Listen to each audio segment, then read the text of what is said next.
Как ме позна след толкова време? Никак. Видях, че ме зяпаш, но не знаех кой си. Извинявай, зяпах те. Често ли ядеш в дъжда с непознати? Иначе нямаше да си тръгнеш. Ако пак събера кораж да те поканя, ще ти изпратя бележка. Няма смисъл, не мога да чета. Сериозно? Да. Това трябва да се поправи. Ще ме научиш ли? Ако искаш. Искам. На какъв език? Сега вече се перчиш. Така е. Впечатлена ли си? Не, защо?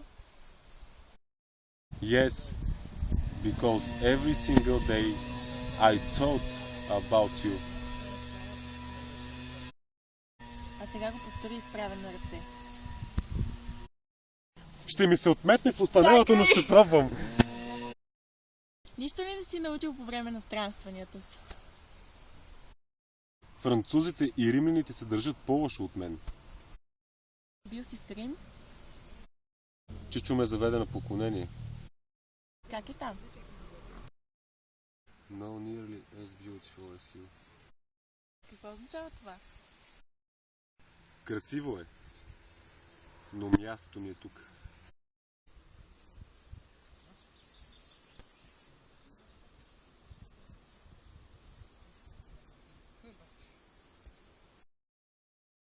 Мърън, прибирай се!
Не е лесно да обработваш земя, но ще ми олекне като се появят синовете. Имаш деца? Не още, но се надявам ти да ми помогнеш за това.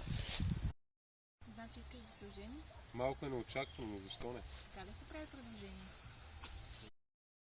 Обичам те. Винаги съм те обичал. Искам да се оженим.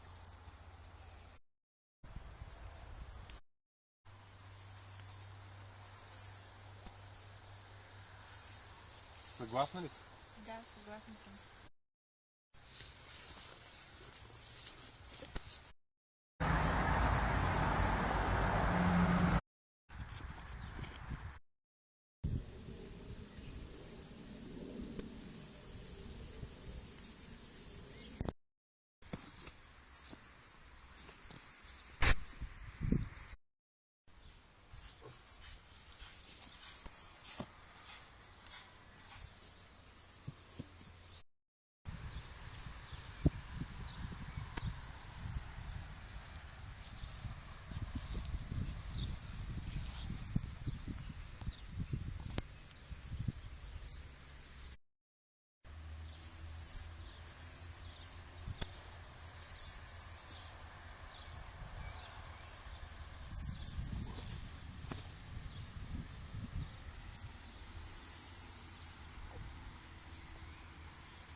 Уилям.